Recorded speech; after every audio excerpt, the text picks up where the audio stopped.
부동산 일타 강사로 불리던 한 남자가 재혼한 아내의 손에 세상을 떠난 사건이 얼마 전 있었는데요. 주변에선 인고 부부로 보였지만 그 안엔 우리가 잘 모르는 재혼의 민낯이 숨어 있었어요. 오늘은 이 사건을 통해 왜 너무 많이 알면 재혼이 어려워지는지, 그리고 재혼에서 반드시 피해야 할 위험 신호는 무엇인지 공유해 볼게요. 사건을 이미 아시는 분들도 계실 텐데요. 부동산 분야의 유명 강사인 최성진 씨가 머리와 얼굴에 중상을 입고 병원으로 옮겨졌는데 끝내 사망했고, 범인은 다름 아닌 재혼한 아내 윤 씨였습니다. 아내 윤 씨는 외도 문제로 말다툼 중 흉기로 위협을 당해 방어하다 우발적으로 양주병을 휘둘렀다고 주장했지만, 법의학자는 눕혀진 상태에서 공격을 당한 정황을 지적했고, 최 씨 혈액에서는 알코올 성분이 거의 나오지 않았다고 해요. 결국 검찰은 아내 윤 씨를 살해 혐의로 기소했죠. 여기서 중요한 건 이 부부가 겉으로는 인고 부부로 보였는데 부부 사이엔 이미 깊은 균열이 있었다는 거예요. 두 사람은 오래전에 강사와 제자로 처음 만났다고 해요. 최 씨는 초혼이고 윤 씨는 재혼이었는데 전 남편과 사이에서 낳은 어린 두 아들이 있었습니다. 결혼 후에는 상황이 좀 특별했었는데요. 최 씨가 번 돈의 대부분을 윤 씨와 두 아들에게 보냈고, 정작 본인은 고시원에 살면서 주말에만 집에 가는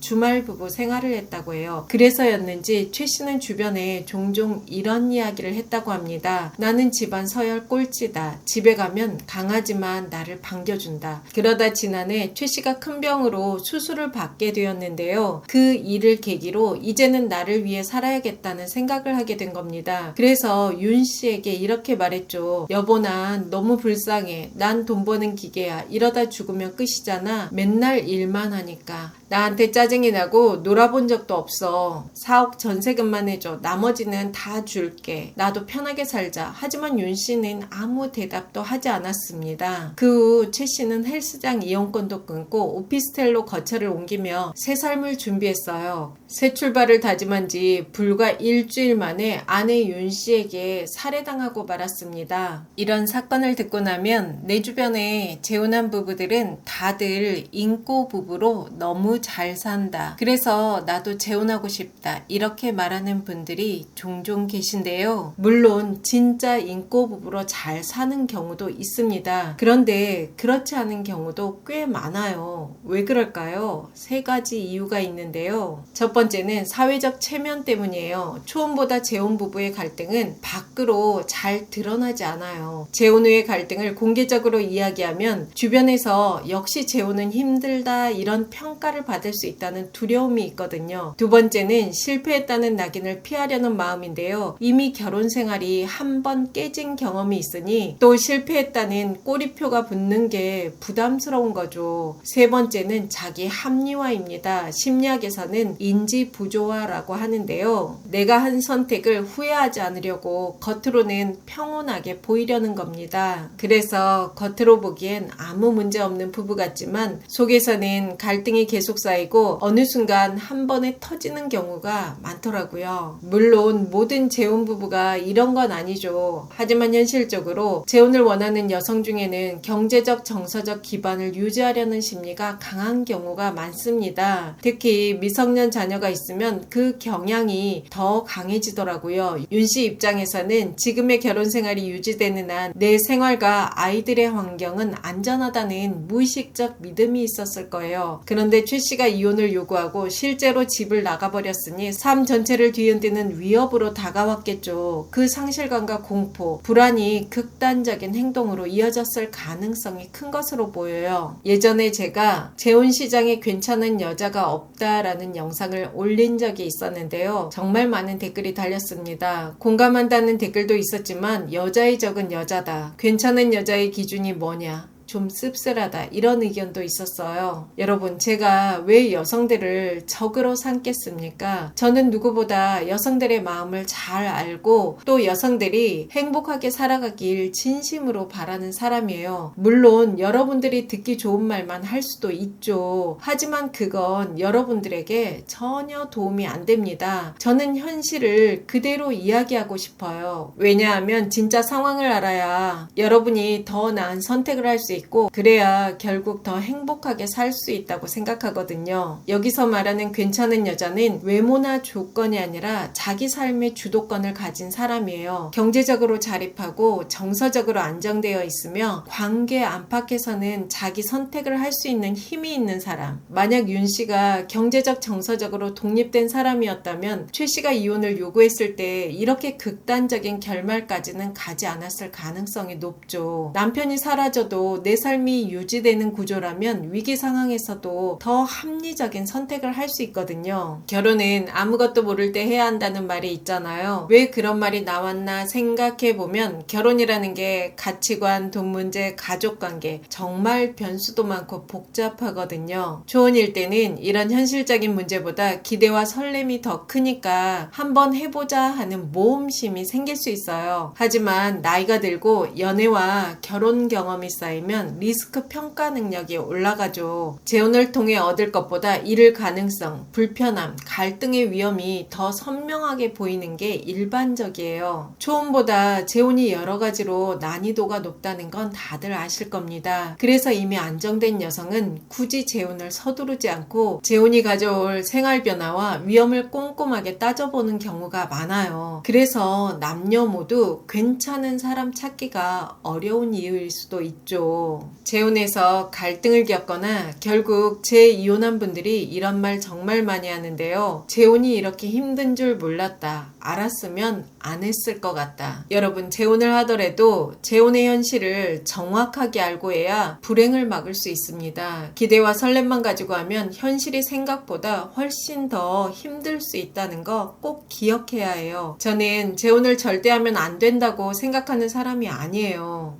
그런데요, 행복하게 재혼 생활을 하려면 꼭 필요한 게 있더라고요. 첫 번째는 최소한의 자기 수익과 자산이 있어야 해요. 그래야 경제 주도권을 가질 수 있거든요. 두 번째는 혼자서도 행복할 수 있는 심리적 기반, 즉 정서적 독립이 필요합니다. 세 번째는 갈등이 생겼을 때 대화하고 조율할 수 있는 관계 주도권이 있어야 해요. 이 세 가지가 없으면 재혼은 행복보다 불행이 더 클 수 있더라고요. 재혼 후 경제활동을 그만두는 여성들이 참 많죠. 특히 남성이 내가 모두 책임질게 라고 말하면 마음이 놓이면서 경제활동을 멈추는 경우가 많은데요. 그런 삶이 초반엔 분명 편할 수 있어요. 그런데 문제는 갈등이 생기면 그게 큰 싸움으로 번진다는 겁니다. 왜냐하면 재혼에서 경제적으로 의존하는 구조는 굉장히 위험할 수 있거든요. 갈등이 생기면 협상력이 뚝 떨어집니다. 재혼이 깨지면 경제 회복이 쉽지 않아요. 남편이 버는 돈으로만 살다가 이혼하게 됐다고 생각해 보세요. 인생이 얼마나 막막하고 혼란스럽겠어요. 그래서 이건 사랑의 문제가 아니라 정말 내 생존 구조의 문제예요. 재혼은 초혼보다 변수가 훨씬 많습니다. 재혼을 고민한다면 스스로에게 꼭 이런 질문을 해보는 걸 추천드려요. 이 사람과 함께해서 그냥 그 자체로 좋은 걸까? 아니면 이 사람 없이는 불안해서 필요한 걸까? 이 질문에 확실하게 답할 수 있을 때 재혼은 리스크가 아니라 새로운 기회가 될 수 있습니다. 여러분은 최성진 씨 사건과 재혼의 현실에 대해 어떻게 생각하시나요? 여러분의 다양한 의견 댓글로 남겨주세요. 여러분의 행복한 삶을 진심으로 응원합니다. 여러분과 자유롭고 편안하게 나이 들어가고 싶은 오유입니다. 영상이 도움이 되셨다면 구독, 좋아요, 알림 설정까지 부탁드립니다. 좋은 영상으로 또 만나요.